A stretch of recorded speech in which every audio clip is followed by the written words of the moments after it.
This is wealth done right. Wealth done right. On the rise. On the rise.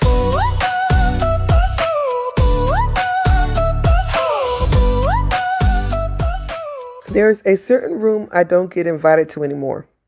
The room where wealth is loud, where success is curated, where lifestyle is proof, and where the camera sees everything.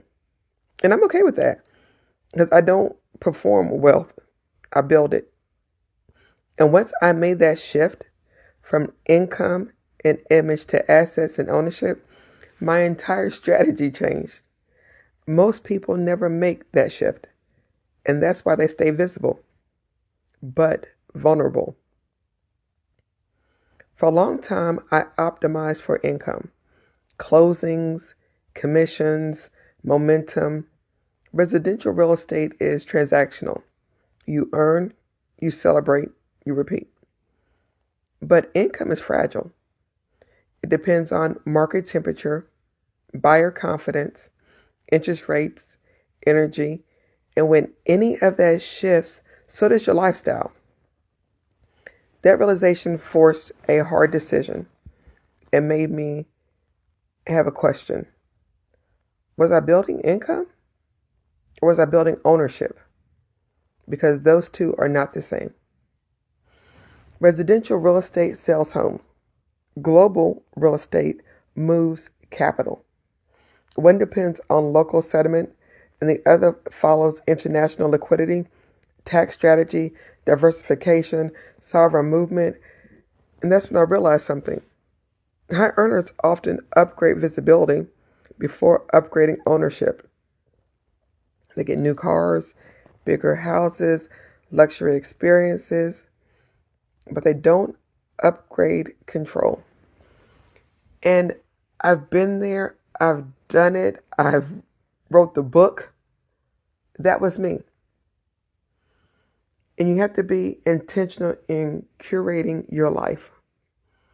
You have to unfollow people that make you spend on social media, that make you spend as your friends, because your first impression, yes, is a lasting impression, but it seriously isn't going to determine your value.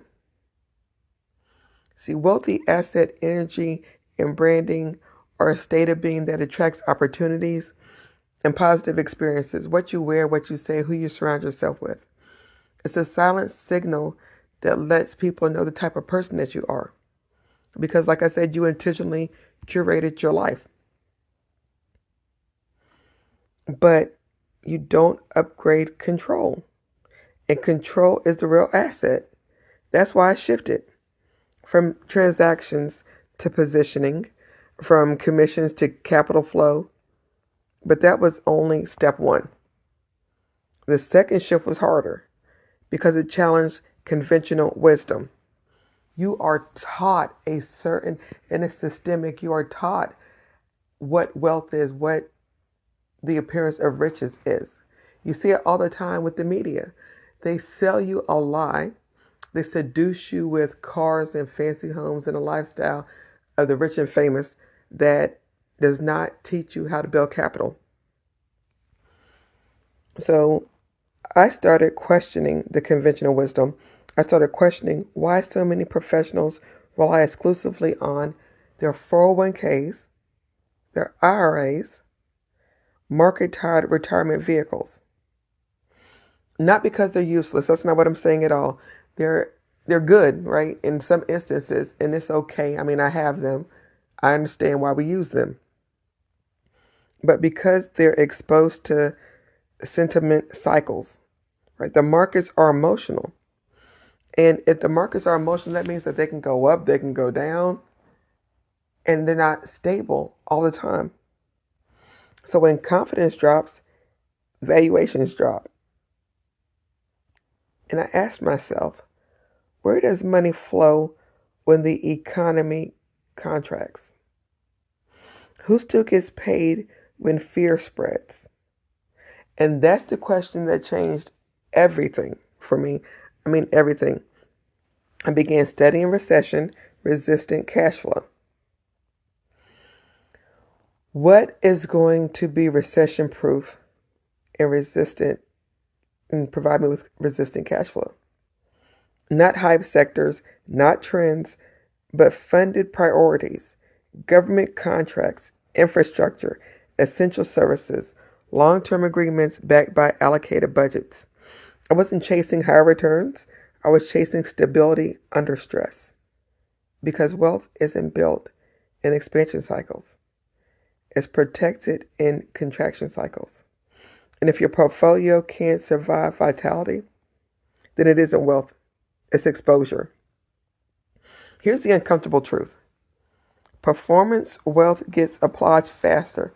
I know. Like I told y'all, I've been there and I've done that. You get the accolades, the oohs and the ahs, because you perform well. They see it. It's for showmanship, right? But performance wealth gets applause faster for a reason. Asset wealth gets underestimated longer. Think about that for a second. And I'm going to repeat it. Asset wealth gets underestimated longer. The showmanship crowd upgrades optics. You see it all the time on social media, Instagram, TikTok. I mean, it's out there, even on Facebook. Whenever there's a birthday, a wedding, Valentine's Day, Christmas, we call it for the gram, right? We call it this show for the gram. And the showmanship optics just make everybody want to do more and perform more. The quiet operator upgrades ownership.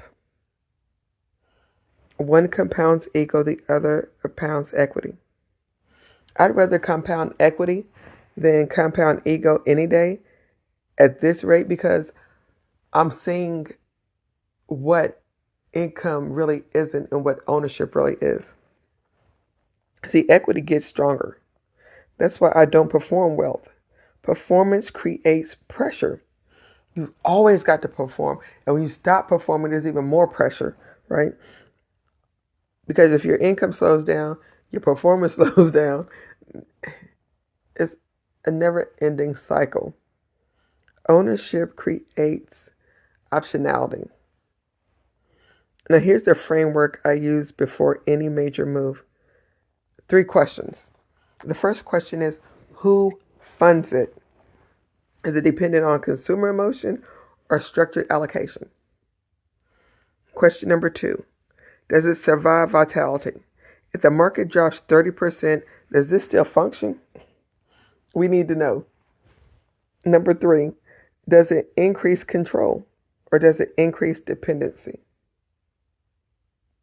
I had a video about AI proofing your job and about dependency.